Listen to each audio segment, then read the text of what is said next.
The child star who never got to be a child. The house on Jackson Street was small. It creaked when the wind blew, and the walls were thin enough to hear every sigh, every argument, every note sung behind closed doors. In that modest home in Gary, Indiana, lived a boy with a voice too big for his body and dreams that weren't entirely his own. Michael Joseph Jackson was 5 when he first felt the weight of expectation. His father, Joe Jackson, a man with calloused hands and a stare sharp enough to silence a room, ran the household like a rehearsal hall. Discipline wasn't optional. It was demanded. Miss a step, and the belt made sure you remembered. But Michael learned fast. He wasn't like the others. Even among his brothers, he stood out. His pitch flawless, his timing instinctive, his presence electric.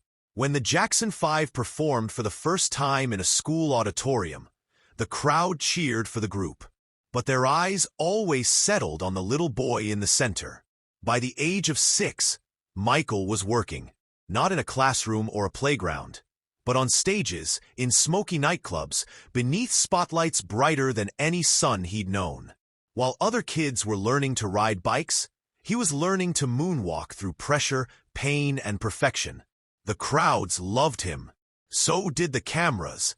But behind the applause was a boy trapped in a whirlwind he couldn't slow down. "Smile, Michael," they'd say. So he smiled. He smiled through sore throats and sleepless nights. He smiled through homesickness and bruises from a strict father who called it tough love. He smiled even when his heart didn't understand why happiness never followed the laughter of the crowd. Television appearances came quickly. Motown 25, American Bandstand, The Ed Sullivan Show. With each performance, the world watched him grow.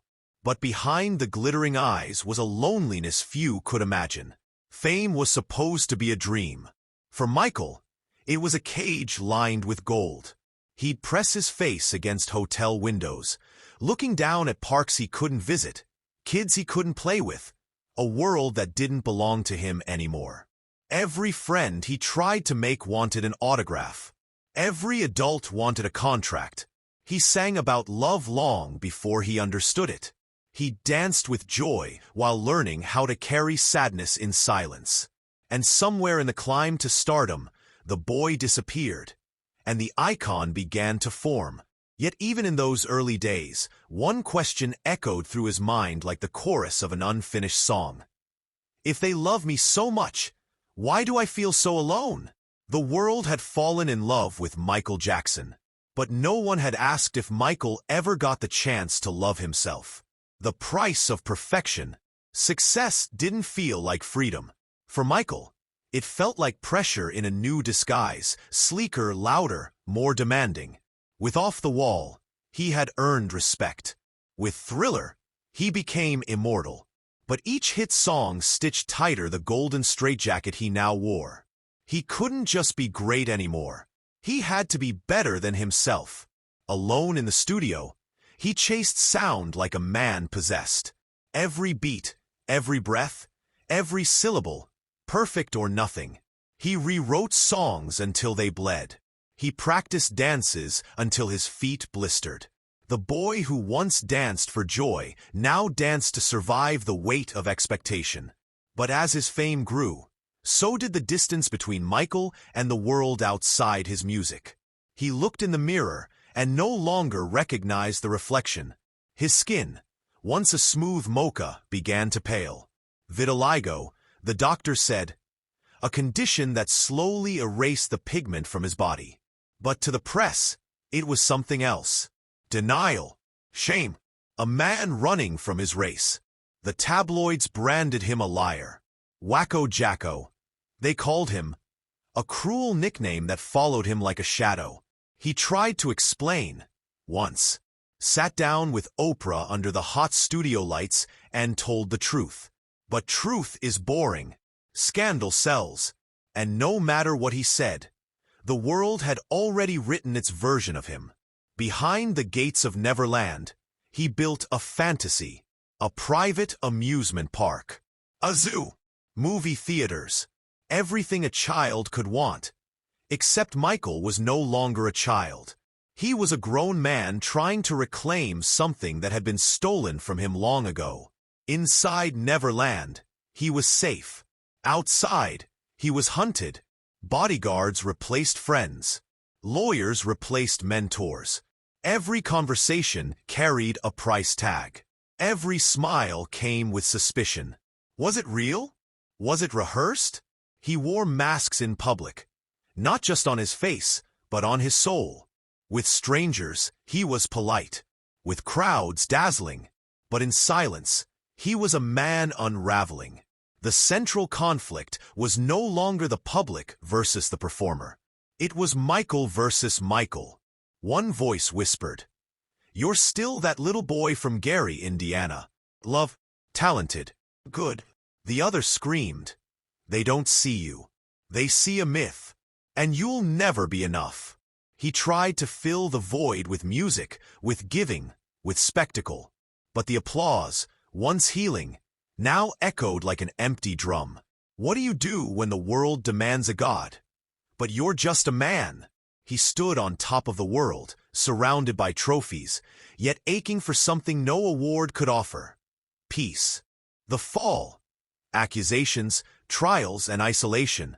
The first accusation hit like thunder in a quiet room. It wasn't just a headline. It was a wound. In 1993, the world that once danced in Michael's palm turned cold.